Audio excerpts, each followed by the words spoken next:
आज अमित शाह के बंगाल दौरे का दूसरा दिन है। कल मिदनापुर में शक्ति प्रदर्शन के बाद आज अमित शाह बीरभूम में दम दिखा रहे हैं। शाह बीरभूम पहुंच चुके हैं और थोड़ी ही देर में वो शांति निकेतन पहुंचने वाले हैं। शांति निकेतन में अमित शाह रविन्द्रनाथ टैगोर को श्रद्धांजलि देंगे। इसके बाद वो विश्व भारती यूनिवर्सिटी के कार्यक्रम में शामिल होंगे। लेकिन सबकी नजर फिलहाल अमित शाह के रोड शो पर होगी, जो करीब 2 बजे की शुरुआत होगी। आज बोलपुर में वो रोड शो करेंगे और दीदी को एक बार फिर से चुनौती देते हुए नजर आएंगे। तो 2 तस्वीरें इस वक्त आप देख रहे हैं। एक है जब वो बोलपुर पहुंचे, वहां के हेलीपैड पर उनका स्वागत किया गया और उन्हें पारंपरिक जो शांति निकेतन के जो आप देख रहे हैं अंग वस्त्र वो उन्हें दिया गया। और इसके अलावा दूसरी तस्वीर आप देख रहे हैं विश्व भारती कैंपस, जहां पर वो मौजूद रहेंगे और देखेंगे इस पूरे कैंपस को। अनुपम मिश्र हमारे साथ जुड़ गए। अनुपम, कितना वक्त लग जाएगा हेलीपैड से विश्व भारती यूनिवर्सिटी पहुंचने में? जी देखिए, हेलीपैड से वो अभी निकल चुके हैं, तो कुछ ही मिनटों में वो इसी रास्ते से सामने आप जो देख रहे हैं सड़क, इसी रास्ते से थोड़ी दूर पे हेलीपैड है, वहां से वो यहाँ पर कुछ मिनटों में घुसेंगे। फिलहाल जो सिक्योरिटी अरेंजमेंट है वो पूरी तरह से तैयार हो गया है। जो गाड़ियों का आवागमन था वो भी लगभग बंद हो गया है और चारों रस्सियां लगा दी गई हैं। इसका मतलब है कि अब वो कुछ ही मिनटों का सफर है, ज्यादा सफर नहीं है। वहां से ये विश्व भारती में एंटर कर जाएंगे और जैसे ही वो एंटर करेंगे उनका कार्यक्रम विश्व भारती का शुरू हो जाएगा। सबसे पहले वो रविंद्र भवन जाएंगे, इसके बाद संगीत भवन, इसके बाद बांग्लादेश भवन और इसके बाद वो लंच के लिए निकलेंगे। जी अनुपम, ये तो हो गया कि उनका शांति निकेतन में क्या कार्यक्रम है, लेकिन देखिए अब चुनाव का माहौल है, राजनीति को लेकर हम जरा बात करते हैं कि अगर बीरभूम में अमित शाह पहुंच रहे हैं तो बीरभूम की अगर हम बात करते हैं समीकरण की, सियासत की, तो वहां पर जो 2019 में जो चुनाव हुए थे लोकसभा में, दोनों ही जो लोकसभा की सीटें गई थी टीएमसी के पास, लेकिन बीजेपी दूसरे नंबर की पार्टी थी। क्या वो कन्वर्ट हो पाएंगे जो विधानसभा चुनाव होंगे सीटों में? जी देखिए, वीरभूम जो है वो दक्षिण बंगाल का हिस्सा आता है और दक्षिण बंगाल में तृणमूल कांग्रेस बहुत अच्छे स्थिति में है। खासतौर पर गढ़ माना जाता है तृणमूल कांग्रेस का, और वीरभूम में बीजेपी को कुछ खास बढ़त पिछली बार भी नहीं मिल पाई थी, लेकिन उनका जो वोट शेयर था वो काफ़ी अच्छा हो गया था और सीपीएम यानी लेफ्ट को पछाड़कर वो दूसरे नंबर की पार्टी बनी थी वीरभूम में। तो ऐसे में अगर देखा जाए तो बीजेपी का ग्राफ पिछले 1-1.5 साल में काफ़ी बढ़ रहा है, आगे की ओर आ रहा है।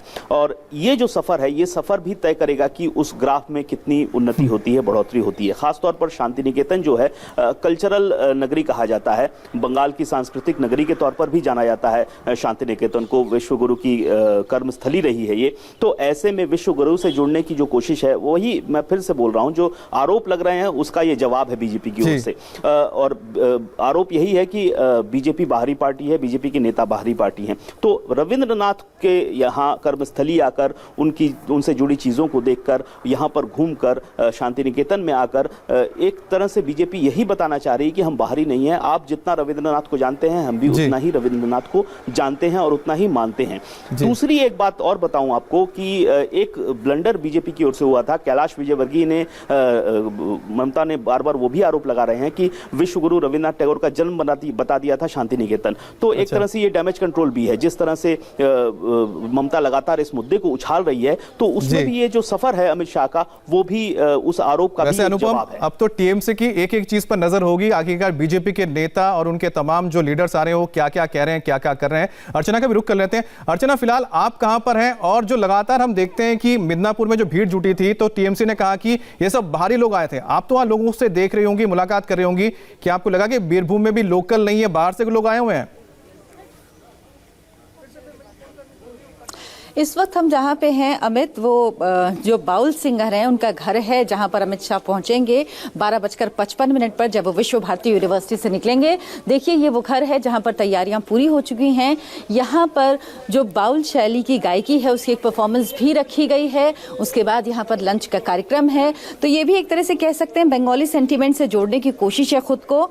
साथ ही साथ यहाँ पर उनका लंच का कार्यक्रम भी होगा, लेकिन ये वहाँ के लंच के कार्यक्रम से कुछ अलग है, क्योंकि वहाँ पर एक फार्मर के घर में लंच था और यहाँ पर बाउल सिंगर के घर में लंच रखा गया है।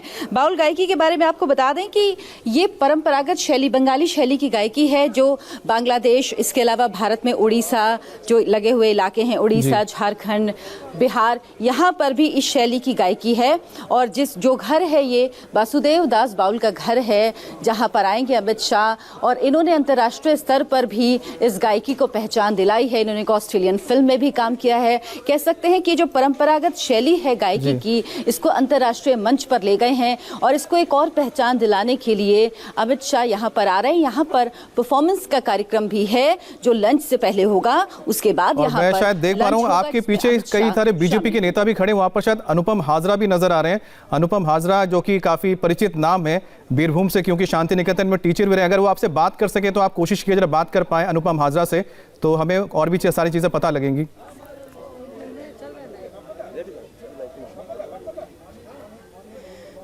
जी अमित, बिल्कुल हमारे साथ अनुपम हाजरा हैं इस वक्त। अनुपम जी, अनुपम जी, ये अभी वो किसी से बात कर रहे हैं, वो जैसे ही फ्री होंगे हम बात करेंगे यहाँ पर, क्योंकि काफी मीडिया। अर्चना, आपने जो तस्वीर दिखाई उसमें एक इंटरेस्टिंग बात भी सामने आ गई है। अनुपम से हम इसको लेकर बात कर लेते हैं। अनुपम देखिए, अनुपम हाजरा, तो ये तस्वीरें आप देख रहे हैं कि शांति निकेतन में पहुंच चुके हैं अमित शाह। अनुपम, हमारे सामने जो तस्वीर आ रही है, अमित शाह पहुंच चुके हैं और इस वक्त तो रविंद्र भवन में मौजूद हैं। शांति निकेतन की अगर बात करते हैं तो 1863 में ये जो जमीन है वो कवि गुरु यानी कि रविंद्रनाथ टैगोर के फादर यानी पिताजी ने खरीदी थी, देवेंद्रनाथ ठाकुर ने। और उसके बाद पहली बार अगर उन्होंने कदम रखा था शांति निकेतन में तो वो 12 साल की उम्र में 1873 में कवि गुरु सबसे पहली बार यहाँ पर पहुंचे थे। तब ये एक तरह से कह सकते हैं हॉलीडे होम हुआ करता था ठाकुर परिवार का।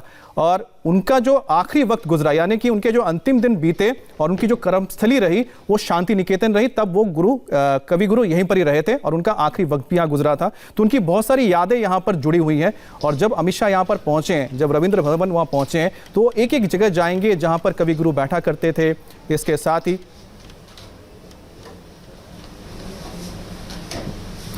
तो कवि गुरु यहाँ पर कहाँ पर बैठते थे, कहाँ पर वो लिखते थे, उनकी जो कई सारी जो रचनाएं हैं, कई सारे जो उनके गीत हैं, कविताएं हैं, वो इसी घर में इन्हीं कमरों में कवि गुरु ने लिखी होंगी।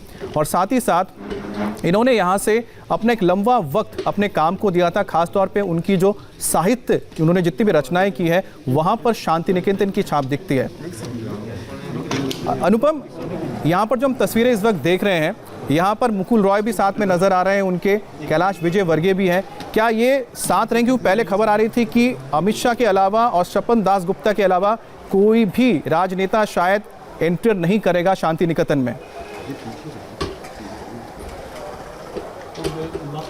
जी देखिए, कल से ही हम देख रहे हैं अमित शाह जहां जा रहे हैं वहां पर कैलाश विजयवर्गीय उनके साथ जा रहे हैं। तो आखिरी मोमेंट में थोड़ा बदलाव किया गया है। शुरू में बात थी कि सिर्फ अमित शाह ही जाएंगे, उनके साथ स्वपन दास गुप्ता हो सकते हैं, लेकिन अभी लास्ट मोमेंट में थोड़ा चेंज किया गया है। लेकिन आपको बताऊं कि रविंद्रनाथ टैगोर जब शुरू में 12 वर्ष की आयु में यहाँ आए तो इस जगह के वातावरण से वो इतने प्रभावित हुए। ये खासतौर पर जंगल टाइप का माहौल था, यहाँ पर पेड़ पौधे बहुत ज़्यादा थे, हरियाली बहुत ज़्यादा थी। तो उन्होंने उसी समय से धीरे धीरे जब वो बड़े हुए, उन्होंने सोचना शुरू किया कि यहाँ पर वो एक शिक्षा का बड़ा केंद्र खोलेंगे। और उनकी रचना धर्मिता का ज़्यादातर समय भी यहाँ पर बीता, कर्मस्थली रही है। बहुत अच्छी अच्छी बड़ी बड़ी जो रचनाएं उन्होंने रची वो यहीं पर रची। तो यहाँ पर आना, रविंद्रनाथ से जुड़ी चीज़ों को देखना, साथ में बाउल सिंगर के घर जाना, तो ये पहले ही बता रहा हूँ कि ये बंगाल की संस्कृति से जोड़ने की कोशिश है बीजेपी की। क्योंकि ये बात तो आप सभी मांगेंगे कि बीजेपी को इस बार काफ़ी मेहनत करनी पड़ रही है। बंगाल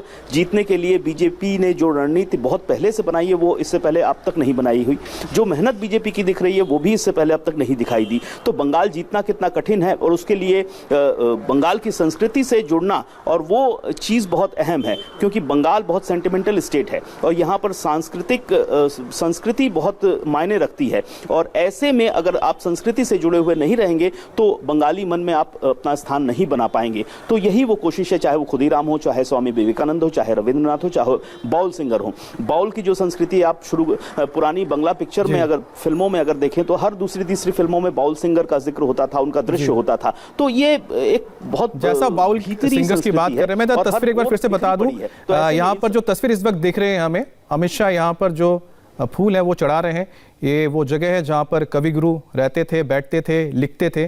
तो ये जो जगह है, जो रविंद्रनाथ टैगोर को पढ़ते हैं, जानते हैं, उनको मानते हैं, तो उनके लिए ये किसी मंदिर से कम नहीं है, क्योंकि उनके लिए तीर्थ स्थल है। क्योंकि यही वो जगह है जहाँ पर कवि गुरु ने कितनी रचनाएं की हैं, जिनको हम पढ़ते हैं, जो सुनते हैं। और वो जो उनकी रचनाएं हैं, जो गीत हैं, वो बंगाल में या बंगाल के जो लोग हैं उनके घरों का हिस्सा है, उनकी ज़िंदगी का हिस्सा है। और शायद ही कोई एक ऐसा दिन जाता होगा जब किसी बंगाल में के किसी के घर में रविंद्र संगीत की कोई गीत ना बजती हो, कोई धुन ना बजता हो। और आप वहाँ पर कहीं भी चले जाइए कलकत्ता में, चाहे आपको एवं कि ट्रैफिक लाइट्स पे भी ममता बनर्जी ने शुरुआत जो की थी, जब आप ट्रैफिक लाइट पर रुकेंगे, रेड लाइट पर, तो वहाँ पर भी रविंद्र संगीत के धुन बजाए जाते हैं। तो आप समझ सकते हैं कि कविगुरु रविंद्रनाथ, उनकी रचनाएं किस तरह से बंगाल की संस्कृति और बंगाल के जीवन का हिस्सा है। और यही वजह है कि जब अमित शाह वहाँ पहुँचे हैं तो वो आज शांति निकेतन जो कर्मस्थली है गुरुदेव की, वहां पर जाकर एक एक चीजों को समझ रहे हैं। अनुपम, आज उनको वहां पर कुछ शायद नई बिल्डिंग्स या फिर कुछ नए यहां पर गेट्स भी बनाए गए जिसका वो उद्घाटन भी करेंगे, ऐसा भी कोई कार्यक्रम है अमित शाह का? जी देखिए, भीतर में कई कार्यक्रम हैं, उनमें से कुछ जो भवन हैं वो बन रहे हैं, तो उनके गेट का उद्घाटन वो कर सकते हैं क्योंकि फूलों से सजाया गया है। काफ़ी जो हिस्सा है भीतर में वो फूलों से सजाया गया है, तो ये उनके कार्यक्रम का एक हिस्सा हो सकता है। हालांकि ये डिपेंड कर रहा है कितना समय है, क्योंकि 1.5 घंटे का समय है भीतर में और काफ़ी कार्यक्रम है और कई जगह उनको जाना है, तो ऐसे में डिपेंड कर रहा है उनके पास कितना समय है। अच्छा अनुपम, एक जो है कि विश्व भारती की जब हम बात करते हैं तो कविगुरु ने, जब गुरुदेव ने जब शुरुआत की थी शांति निकेतन की, तो वहाँ पर एक पढ़ाने का अलग ही कल्चर हुआ करता था। आप इस बारे में ज़्यादा बता पाएंगे? बताइए भी ज़रूर, क्योंकि लोग जानना चाहेंगे शांति निकेतन के बारे में कि वहाँ पर जो कई जो क्लासेस होते थे वो पेड़ों के नीचे बैठ के होते थे, और वहाँ पर जो एक ट्रेडिशनल जो देख के आते थे कमरों में बैठ के बंद कमरों में पढ़ना, वो हटा दिया गया था, लोगों को प्रकृति के साथ जोड़ा गया था। क्या इसी तरह की स्टाइल अभी भी वहाँ पर है पढ़ाई की? जी देखिए, जब रविन्द्रनाथ टैगोर ने यहाँ पर शांति निकेतन की स्थापना की, विश्वविद्यालय की स्थापना की, शुरुआत की, तो उनका जो कॉन्सेप्ट था वो गुरुकुल का कॉन्सेप्ट था कि प्रकृति के बीच में पढ़ाई, शिक्षा, पेड़ों के नीचे जो टीचर्स होते थे वो पेड़ों के नीचे छात्रों को पढ़ाते थे। तो अभी भी कुछ जगह वैसी हैं, लेकिन हालांकि बहुत सारी बिल्डिंग्स भी अब बन गई हैं, थोड़ा माहौल भी बदल गया है, वातावरण भी बदल गया है, तो इस हिसाब से बहुत ज़्यादा बदलाव अगर कहा जाए तो वो नहीं हुआ है। हालांकि थोड़ा बदलाव तो जरूर हुआ है, क्योंकि रविन्द्रनाथ टैगोर ने जो कॉन्सेप्ट रखा था वो गुरुकुल टाइप का कॉन्सेप्ट था, इसलिए जो जगह है काफी विशाल जगह है, खुली जगह है, यहाँ पर आपको कंस्ट्रक्शन बहुत कम दिखाई देगा। अनुपम, फिलहाल तो आप तस्वीर नहीं देख पा रहे हैं, लेकिन मैं आपको बताता हूँ, फिलहाल जो मैं तस्वीर देख रहा हूँ वो एक कुटीर नुमा घर में वहां पहुंचे हैं, जहां पर वो इस वक्त देख रहे हैं।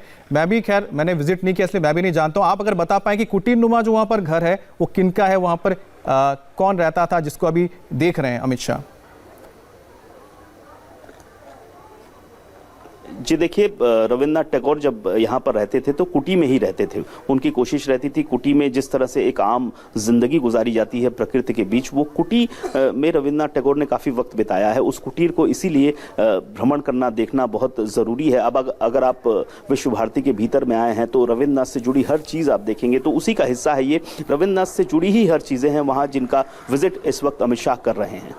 अच्छा अनुपम, ये जो शांति निकेतन की अगर बात करते हैं, यहाँ पर गुरुदेव तो हैं, लेकिन गुरुदेव के इस कह सकते हैं विश्वविद्यालय से कई नामी गिरामी लोग भी निकले। अमृत सेन जो कि नोबेल पुरस्कार जिनको मिला था, गुरुदेव को भी यहाँ रहते हुए गीतांजलि के लिए उन्हें भी यहाँ पर नोबेल पुरस्कार से सम्मानित किया गया था। तो और कौन कौन से बड़ी शख्सियत हैं जो निकले हैं शांति निकेतन से? जी देखिए, इंदिरा गांधी यहीं से पढ़ी थी, इंदिरा गांधी ने यहाँ से पढ़ाई की थी, अमर सेन ने यहाँ से पढ़ाई की थी। ऐसे बहुत सारे असंख्य नाम हैं जिन लोगों ने यहाँ से पढ़ाई की, और आज भी जो यहाँ पर शिक्षा का मानदंड है वो बहुत ऊंचा है, बहुत अच्छा है। साधारण तौर पर एडमिशन भी यहाँ नहीं मिल पाता है, तो आप समझ सकते हैं कि कितना ऊंचा मानदंड आज तक भी स्थापित हुआ है। और यहाँ पर इंदिरा गांधी और अमर सेन जैसे जो नोबेल लिटरेट हैं, या भारत की देश की महिला प्रधानमंत्री इंदिरा गांधी ने भी यहीं से पढ़ाई की थी। और ऐसे असंख्य नाम हैं आजकल फिल्म इंडस्ट्री में भी, जो कहिए, या बंगाल के साहित्य में जो बड़े बड़े नाम हैं वो भी यहाँ से, उनमें से कईयों ने पढ़ाई लिखाई की है। जी तो एक बार तस्वीरें हम आपको बता देते हैं। इस वक्त आप देख रहे हैं कि अमित शाह गृह मंत्री इस वक्त शांति निकेतन का उन्होंने जो दौरा कर रहे हैं, वो अलग अलग जगह पे जाएंगे, एक एक चीज़ को समझेंगे। रविंद्र भवन वो देख चुके हैं जहाँ पर गुरुदेव रहा करते थे, रविन्द्रनाथ टैगोर। इसके अलावा वो और कहाँ पर उनके वो निशानियाँ हैं वो भी देख रहे हैं। काफ़ी बड़ा ये इलाका है। करीब बताया जाता है कि जब 1863 में कविगुरु के जो पिता थे उन्होंने करीब 20 एकड़ यहाँ पर ज़मीन खरीदी थी, और तभी उन्होंने इसका नाम शांति निकेतन रखा था, क्योंकि आसपास बहुत ही खुला माहौल था, जंगल हुआ करता था। और जब 12 साल की उम्र में यहाँ पर गुरुदेव पहुँचे थे तो उनको ये जगह बहुत पसंद आई। इसके बाद उन्होंने यहाँ पर आना शुरू किया और 1901 के आसपास उन्होंने यहाँ पर एक विद्यालय की शुरुआत कर दी थी। 1911 आते आते यहाँ पर लोगों को पढ़ाया जाने लगा था, यानी कि यहाँ पर स्टूडेंट्स आने लगे थे। और पहली एक ऐसी जगह थी जहाँ पर लड़के और लड़कियां एक साथ पढ़ा करते थे और यहाँ पर हर तरह की व्यवस्था थी, यानी कि हॉस्टल फैसिलिटी वहाँ हुआ करती थी। और उस दौर में आप समझिए कि यहाँ पर ना सिर्फ अंग्रेज़ी पढ़ाई जाती थी, इसके अलावा तिब्बतियन जो भाषा है वो पढ़ाया जाता था, चाइनीज़ पढ़ाया जाता था, फ्रेंच पढ़ाया जाता था, संस्कृत पढ़ाया जाता था। जो फाइन आर्ट्स में जाना चाहते हैं उनके लिए यहाँ पर फाइन आर्ट्स के लिए यहाँ पर व्यवस्था थी। जो संगीत में यहाँ पर जो संगीत भवन है, जहाँ पर अभी थोड़ी देर में अमित शाह भी जाएंगे, वहाँ पर भी लोग अलग अलग तरह के जो वाद्य यंत्र बजाना सीखते थे। तो यहाँ पर कला, संस्कृति, साहित्य, साइंस, हर तरह की यहाँ पर व्यवस्था थी जो यहाँ पर स्टूडेंट्स रहकर पढ़ पाते थे। लेकिन सबसे यहाँ पर दिलचस्प बात ये थी कि यहाँ पर जो लोग रहते थे उनके पढ़ने का ढंग बहुत अलग हुआ करता था, जिसमें एक गुरुकुल की छाप भी नजर आती थी, जो हमारी एक परंपरा रही है, जहां पर आप सुबह 7 बजे यहां पर क्लासेस शुरू हो जाती थी और 11 बजे आते तक लोग यहां पर लंच कर लेते थे। उसके बाद फिर ब्रेक लेने के बाद फिर से पढ़ाई शुरू होती थी, जो 12 से लेकर 12 बजे तक हुआ करती थी। और जो शाम का वक्त होता था वहां पर एक मनोरंजन का यहां पर कार्यक्रम रहता था, जिसमें होता यह था कि हर एक ग्रुप होता था या फिर कह सकते हैं क्लास होते थे, जिनकी एक जिम्मेदारी होती थी कि आज आप कोई कार्यक्रम प्रस्तुत करेंगे या फिर दूसरे दिन कोई और करेगा। तो इसी तरह से रोजाना यहां पर एक रिक्रिएशन जिसे हम कहते हैं, मनोरंजन का कार्यक्रम होता था। यहाँ पर स्टोरी टेलिंग होती थी, जो यहाँ पर जो सीनियर्स होते थे वो उनके जो छोटे छोटे बच्चे होते थे उनको स्टोरी टेलिंग करके भी यानी कि कहानी सुनाया करते थे। तो एक तरह से जो एक माहौल था वो आपको ना सिर्फ प्रकृति से जोड़ता था, बल्कि जो एक आपसी रिश्ते होते हैं इंसानों के बीच, वो भी शांति निकेतन के एक कल्चर का बहुत बड़ा हिस्सा रहा है। और यही वजह है कि शांति निकेतन ने कभी भी अपने उस आइडेंटिटी को नहीं छोड़ा जो सदियों से, मतलब सालों से चला आ रहा है, जिसकी शुरुआत गुरुदेव ने की थी, जिसमें संस्कृति, इंसान और साथ ही साथ उसकी जो चेतना है, आत्म चेतना, वो भी यहां नजर आती है। अनुपम, हम जो तस्वीर देख रहे हैं इससे जाहिर तो होता है कि जो अमित शाह है वो बताना चाहते हैं कि जो बीजेपी है या फिर बीजेपी के जो तमाम नेता है वो बंगाल की संस्कृति के साथ जुड़े हुए हैं। लेकिन शांति निकेतन के साथ एक और चीज जुड़ी हुई है, जो बांग्लादेश के साथ भी हमारा कल्चरल रिश्ता है, क्योंकि आज वो बांग्लादेश भवन भी जाएंगे। 2018 में प्रधानमंत्री नरेंद्र मोदी यहां पर आए थे।